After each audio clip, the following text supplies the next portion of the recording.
room. Well, tēnā koutou, greetings everybody. As Lee mentioned, my name's Donna and I'm the nurse manager at Gulf Views Rest Home. That's on Selwyn Road in Cockle Bay for those who are not familiar with the facility.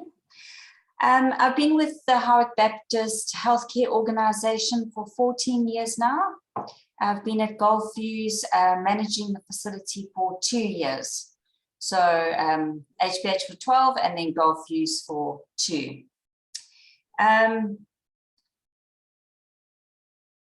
So today Lee kindly asked me to chat about my experience immigrating to New Zealand. So in 2008, we made the big move, my husband and myself and our 3 children.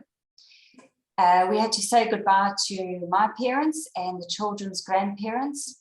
It was all very emotional and as you can appreciate, not an easy time. I didn't know much about New Zealand. I knew it was very, very far away from South Africa, but yeah, hadn't really paid much attention to exactly how far away it was. Also in relation to the size compared to Africa, a little dot on the other side of the world. So my children at that time, Nathan, 9 years old, he was my eldest son, Aiden, 7 years old, and Edie Ray, she was 3 going on 4. So very young and very excited to be boarding an aeroplane and making the distance all the way across the ocean to New Zealand. You can see the excitement. Yeah, a lot of emotion, a lot of tears, and a lot of excitement all at the same time. Our flight was probably about 26 hours, if I remember correctly. So a long time, but exciting for the children because it was something new and they got to watch as many movies as they wanted, which they don't normally get to do at home. So all very exciting for them. When we got to Hong Kong, we had a 14-hour layover time. Oh, okay. Yeah, so we decided not to do as a lot of other South Africans did and a lot of other immigrants. We decided not to stay over and do a tour of Hong Kong. Instead, we took the children off to Disneyland and spent the day there. So when we arrived in Hong Kong, it was 30 degrees at 7 in the morning. I took the children off to the bathroom, got them freshened up, changed into cooler clothes, and off we set on the bus to Disneyland. We checked in all our luggage at Hong Kong, our carry-on luggage we had to leave behind, and off we went and spent the day at Disneyland. Again, another adventure for the children because in South Africa we didn't have a Disneyland or anything to this extreme. So they were able to go on the rides. We hired a stroller for my daughter and spent some time there for the day. We then went back to the airport and were told that our flight was delayed. So we waited a further 2 or 3 hours. By that stage, the children were exhausted. It was no longer an adventure. And we had some grumpy, hungry children. But we were able to feed them McDonald's and they had a little sleep before we boarded the next leg of our journey to New Zealand. When we arrived at New Zealand airport, because we had children, and this is something that I really appreciate about the culture in New Zealand is that it's so family orientated. They took one look at us, all our luggage, and put us to the front of the queue, which was great. So we were able to go through customs, get checked in, and carry on from there. We were met by my husband's work colleague. He was also South African. Him and his wife met us at the airport and were very welcoming. They took us off to our rental in Meadowlands, which was fully furnished, and helped us get settled. They then invited us over to their place for dinner that evening. We only had our luggage. We sold up everything in South Africa, so just really brought over our clothing, and a few boxes were to follow in the next couple of months once we had found another home to settle into. So the children had their bedroom, but they didn't have anything really familiar with them. We got to learn of the $2 shops very quickly and made use of those, which was very exciting. Also not realizing the value of money at that stage. So I spent $50 in the $2 store because I saw $50 as 50 Rand, not doing the conversion. So 50 Rand isn't a lot of money in South Africa, but got to appreciate the dollar very quickly after that. Before we arrived in New Zealand, we did do our homework. We wanted to see what the schools were like, what the area was like, and also what the churches were like in the area. So we did do this research and decided East Auckland would be the most practical residential area for our family. A lot of good schools and a really good church. Howick Baptist Church is the one that we decided to settle into. That was very welcoming for us. I started applying for jobs a few weeks after arriving and was given a job in an aged care facility in Papatari. When I went to Howick Baptist Church, one of the elders was chatting to me and I told him that I'd applied and had been accepted. He then said that he was actually the chaplain at Howick Baptist Healthcare, HBH. And he said to me, why don't you phone the CEO, who was Val Sugru at the time, and see if she can give you a job, just mention my name. So I thought, well, this is great. It's in the area, not too far from where I stay. So I phoned Howick Baptist Healthcare and asked for the CEO. Well, of course, I wasn't put through. And I had to go through the interviewing channels just like everybody else. I did meet Chris Dunlop, who was the managing director at the time, and she took me on as a caregiver or care partner, as they're called now. I had done my training in South Africa to be an enrolled nurse, but at that stage in New Zealand, it wasn't recognized, and I needed to do what there is known as a competency course. So that was a 6-week course, and because I was an international student, it was going to cost us quite a lot of money. So I started working at Howick Baptist Healthcare and started saving. I then found out I needed to do an English IELTS test. So I went ahead and did that. Even though English was my first language, I realized very quickly it wasn't as easy as it seemed. 3 times later, I managed to pass the exam. Wow. So it's been a long journey. I did get my enrolled nursing registration, went on to night shifts just because this was more convenient with the children. I was able to do the fetching and carrying from school and then go and work in the evenings.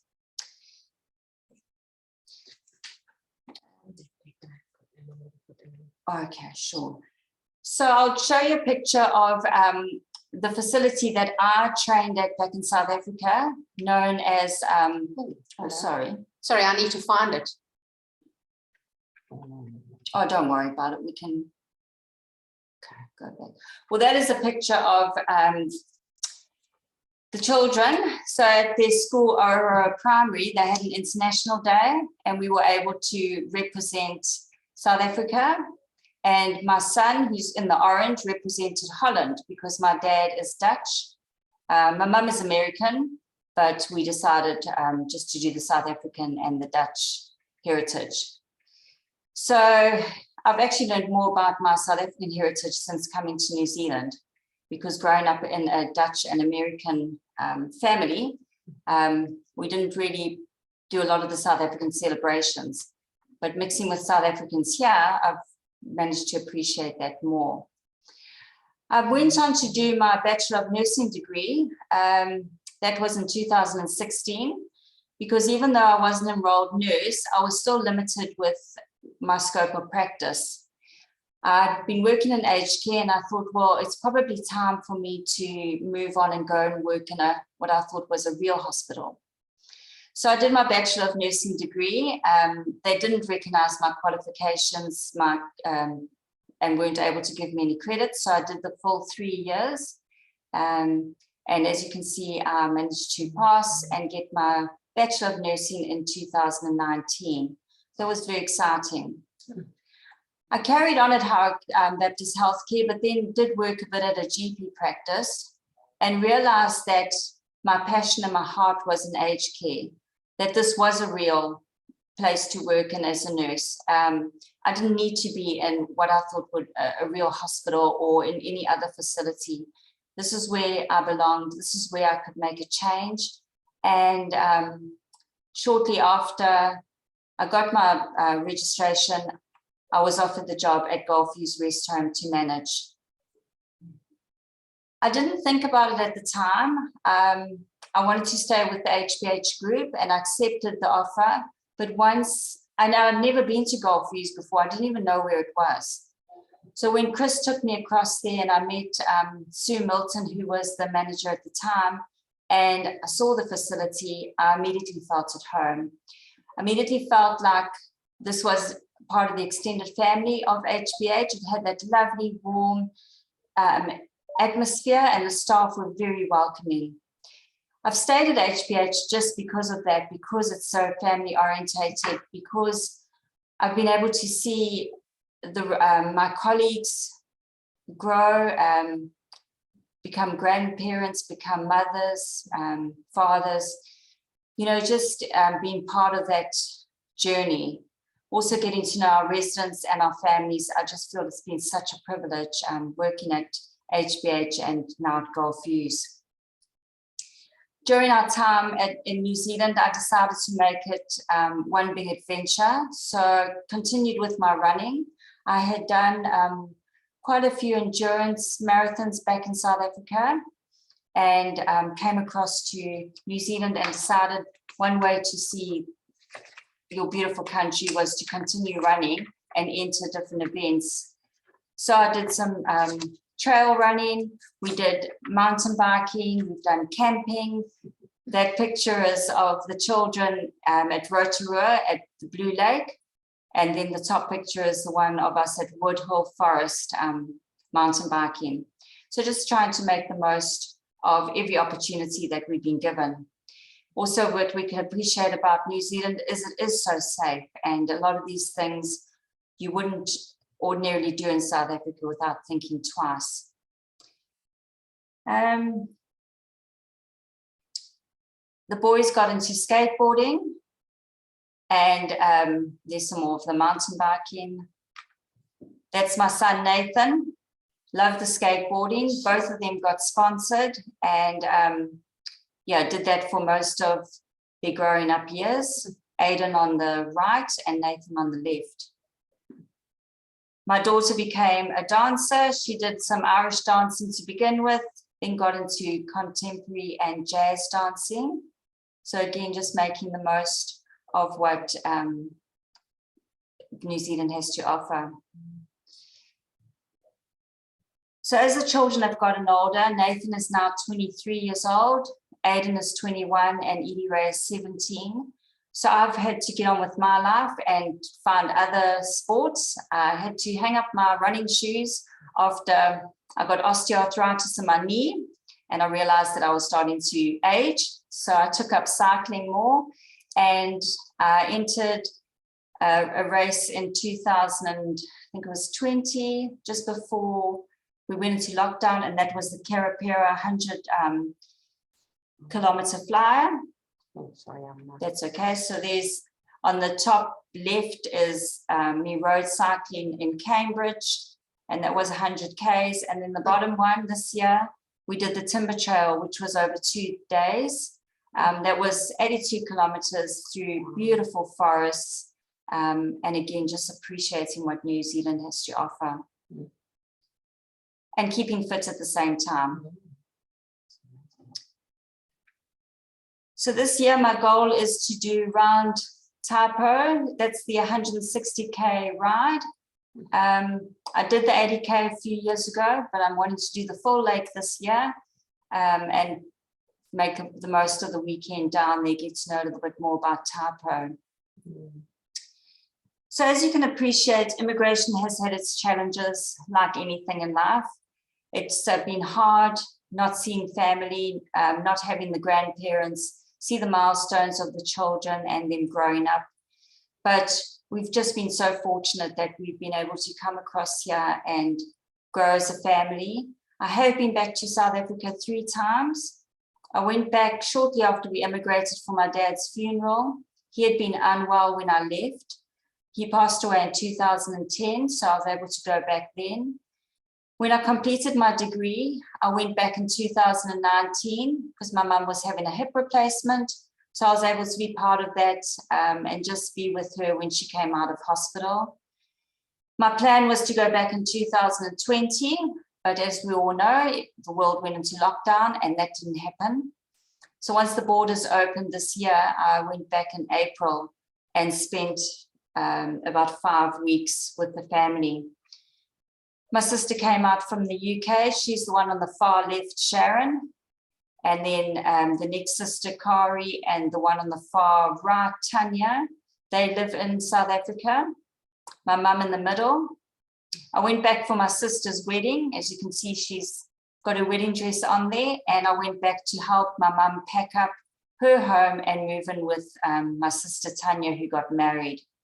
So a lot of changes. It's been hard for me not being with my mum. I feel like I'm the one that should be looking after her. She's 81 now. Her vision is impaired and her mobility is not as good as it used to be. I just feel that being in aged care, I'm able to give back in another country because I'm not able to give. I wasn't able to give to my dad and I wasn't able to be there for my mum. But knowing that my sister, who's also a nurse, she's on the other end of the scale. She's in neonatal ICU with the babies. Mm. So she finds it quite ironic that she's looking after my mum and I'm in New Zealand. But yes, I'm just really fortunate that I'm able to be part of HBH, be part of caring for the elderly and being able to be a part of their journey. And it's been such a privilege for me to be able to chat to all of you today and share my journey with you. Yeah, I just hope that you can take something away from it. This is the family back in South Africa, all the nephews and nieces, and my mum. We went back in time for the flooding, so that was one of the better days. And then my dad in the top right, that was the last time I saw him. That was taken outside Windsor Castle. We went for my younger sister's wedding, and that was in 2009. Yeah. Wow. So I think that's pretty much it. Great. Thanks, Donna. Any questions? I've got a few, but I'll wait until. Any questions from you folk? Yes. What was the main incentive to come to New Zealand? For my children, you know, the time that we immigrated, there was a lot of striking going on in South Africa, a lot of unsettlement. The schools had gone on strike, or they were forced to go on strike for 6 weeks. Both my boys had learning challenges and I was working full time. So it was really hard for me to try and look after them, try and homeschool them. And I was running a daycare at that stage and try and you know, be a full-time worker as well. So we started investigating it, and one of my sons, my eldest son, Nathan, his friend's family were immigrating to New Zealand. And we started chatting to them and then started doing our research and decided that this would be the most convenient place for the children because your idea on life is very similar to South Africa. You love the outdoors, and we could see that this would probably be a country that they would be able to settle into. So yeah, chose New Zealand. Thank you.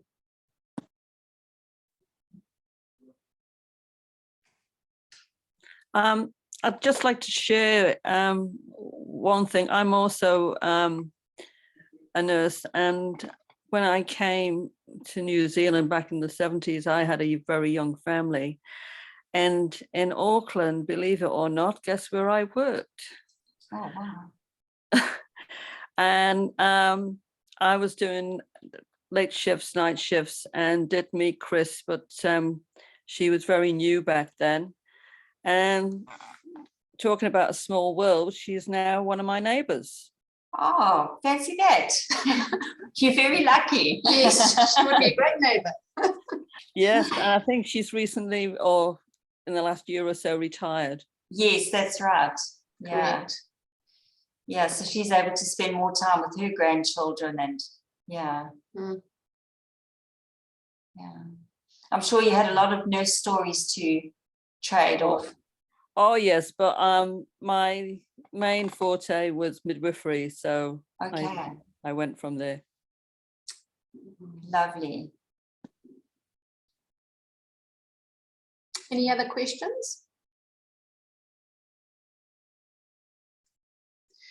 Donna, I wanted to ask you, comparing the nursing in South Africa to here, have you ever compared have you got any comments there? Yes, that's the bit tricky because I hadn't done aged care in South Africa, so it's very different. But during my practical time with the degree, I had to go into Middlemore Hospital and work in the medical ward. Also worked in some of the GP practices. How I can compare it is that nurses are more empowered here. There's a lot, your training, and look, I don't know what the training is like in South Africa, but when I did it in the 90s, we were hospital trained, so we were thrown in the deep end. And we basically, as students, taught each other. Whereas in New Zealand, you have a senior person who's already got their qualification that will be overseeing you, and your health and safety regulations are obviously a lot more stricter here than South Africa. So I've had to learn a lot about that. In South Africa, you go in headstrong, you fake it till you make it, I suppose you could say. Whereas here, you know that you can always ask somebody, and somebody is happy to help guide you with especially in nursing. Yeah, so I think that those are the big things. In the GP practice, what I found was, again, nurses did a lot more. We taught more. The GP practice I worked in South Africa, it was a lot of admin and less clinical. The doctors did most of the procedures, yeah. Okay. And then your cycling, are you off-road and on-road? Yes. So I started off-road just before leaving South Africa.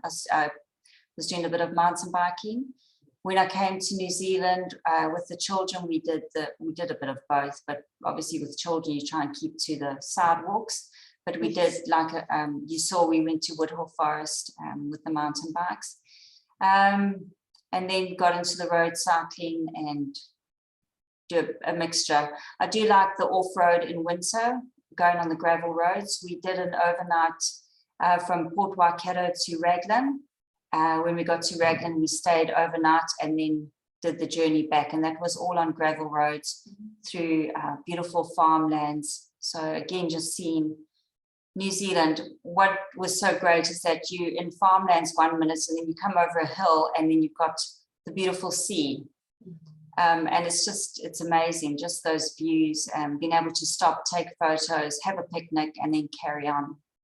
We were pretty tired by the end. Yeah. Sure. Yeah. You hadn't been to New Zealand before you immigrated?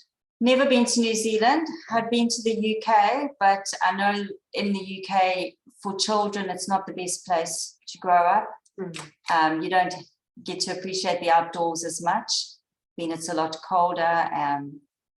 Yeah, and I suppose in the places where we would get jobs, the children would be probably in a very small home with a very little garden. Yeah, so sure. Yeah. So New Zealand's been great for raising a family, meeting friends, and being involved in the church has helped so much, because I found that when you come to a new country, unless you put yourself out there, people aren't going to come to you. You need to get out there and make the most of it and yeah, try and meet people through that way. So I did find by going to Hike Baptist Church, we were able to meet more people. The children were able to meet friends, and then obviously also at school. Big difference with the schools here is I find in South Africa, the parents are more involved with your sports days. Here, it depends if parents have time off. So I found that quite interesting. And also our extramural activities were after school, at school, whereas here it's during school. So in the primary schools, and I think the intermediates as well, if a child wanted to learn cricket, it was normally during the lunchtime, or otherwise they did club cricket or club rugby. Whereas in South Africa, after school, and the school finished a little bit earlier, they would have the extramurals at school. And it was only the families that were probably in the higher income bracket were able to afford the club sports. And that's when the children were probably more advanced and more serious about playing sports. Yeah, so a different way of thinking, different way of doing things. Yeah. Yeah. Any further questions? She's answered all mine.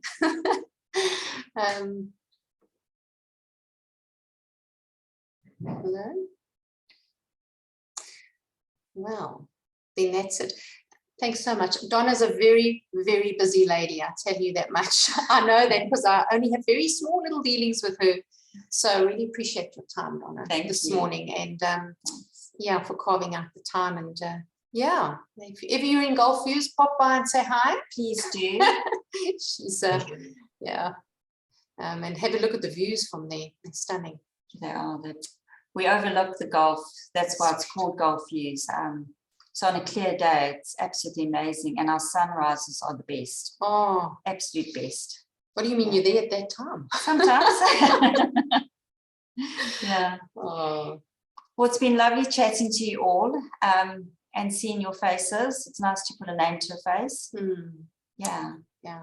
So thank you. Thank you for listening. Great. Thank you. Thanks, folks. And hopefully I'll see you, if not at the walk tomorrow morning, sometime else. And thanks, Heather, for coming on, even though you're not well. Yes. Yeah. Thank you. Feel better soon, Heather. Yes, thanks. Thanks, everyone. See you soon. Bye. Bye-bye. Bye. Thank you.